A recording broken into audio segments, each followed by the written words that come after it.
Hello दोस्तों, आज हम करने वाले हैं एक जबरदस्त तुलना दो एनिमेशन फिल्मों के बीच। महाअवतार नरसिम्हा और महायोद्धा रामा, ये दोनों ही फिल्में भारतीय पौराणिक कथाओं और धार्मिक ग्रंथों से प्रेरित है और एनिमेशन के जरिए हमारे सामने लाई जा रही है। सवाल यही है कि इन दोनों में से कौन ज्यादा असरदार साबित होता है, जिसका प्रेजेंटेशन दर्शकों के दिल में लंबे समय तक जगह बना सकता है। वेलकम टू मूवी गपशप। नमस्कार, मैं सुशील कुमार। हम यहाँ करेंगे रिव्यू, कहानी और जज्बात, सब कुछ फिल्मों के साथ। तो चलिए शुरू करते हैं। महादेव नरसिम्हा पूरी तरह भगवान विष्णु के चौथे अवतार नरसिम्हा पे आधारित है। कहानी केंद्रित है भक्त प्रहलाद, राक्षस राजा हिरण्यकश्यप और उसके अहंकार के विनाश पर। यह कथा हमारे संस्कृति में सत्य की विजय और अहंकार की हार का संदेश देती है। वहीं दूसरी ओर महायोद्धा रामा की कहानी सीधे रामायण से उठाई गई है। श्री राम, सीता, रावण और हनुमान की गाथा हर भारतीय जानता है।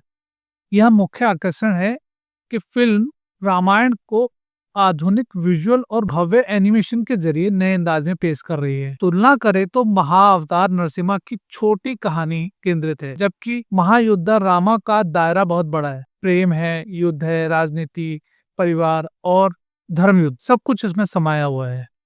महाअवतार नरसिम्हा के एनिमेशन को देखें तो उसमें एक पौराणिक, रहस्यमय और डार्क टोन दिखाई देता है। खासकर भगवान नरसिम्हा का अवतार और हिरण्यकश्यप का दरबार काफी प्रभावशाली लगता है। विजुअल ज्यादा हाईटेक नहीं लगते, लेकिन धार्मिक कथा के हिसाब से वातावरण पूरी तरह सेट है। वहीं महायोद्धा रामा के टीजर का एनिमेशन ज्यादा आधुनिक, डिटेल्ड और फिल्मी लगता है।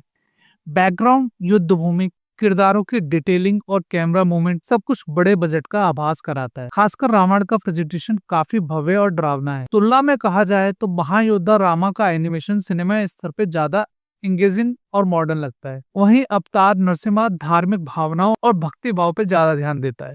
अब बात करें म्यूजिक और बैकग्राउंड की। महाअवतार नरसिम्हा में संगीत और मंत्रों का प्रयोग गहरा लगता है। इसमें शंखनाद, स्रोत और धार्मिक ध्वनियां सुनाई देती, जो इसे पूजा पाठ जैसे अनुभव कराती है। इसके विपरीत महायोद्धा रामा का म्यूजिक पूरी तरह से सिनेमैटिक और स्टाइलिश लगता है। भावनात्मक पल और रोमांटिक सीन, हर जगह बैकग्राउंड म्यूजिक माहौल को और ऊंचाई देती। तुलना में देखा जाए तो महादेव नरसिम्हा आपको मंदिर और कथा का अनुभव देता है, जबकि महायोद्धा रामा थिएटर जैसी भव्यता का एहसास कराता है। महाअवतार नरसिम्हा ज्यादातर उन दर्शकों को अपील करेगा जो धार्मिक कथाओं और भक्ति कंटेंट और आध्यात्मिक अनुभव की तलाश में है। महायोद्धा रामा युवा पीढ़ी और उन दर्शकों को खींचने वाला है जो भारतीय मैथोलॉजी को आधुनिक विजुअल और एक्शन अंदाज में देखना चाहते। सीधी बात, महाअवतार नरसिम्हा भक्ति भाव और आस्था के लिए है, जबकि महायोद्धा रामा मनोरंजन और सिनेमाई अनुभव के लिए।